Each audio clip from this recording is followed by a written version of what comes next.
আসসালামু আলাইকুম বন্ধুরা। আজকে আমি যে বিষয়টি নিয়ে আলোচনা করব সেটি হচ্ছে পরিশ্রম করলে কিভাবে সফলতা পাবেন।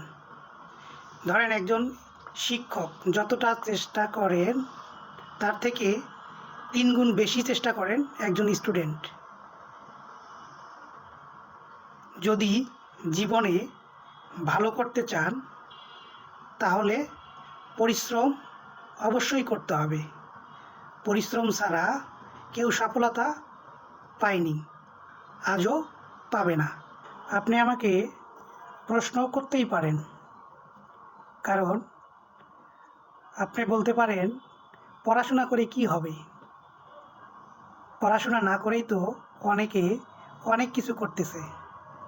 হ্যাঁ, আমি তর্কে যাব না, আপনার কথার যুক্তি আছে, কিন্তু ওই ব্যক্তিটা পরিশ্রম করে ওই জায়গায়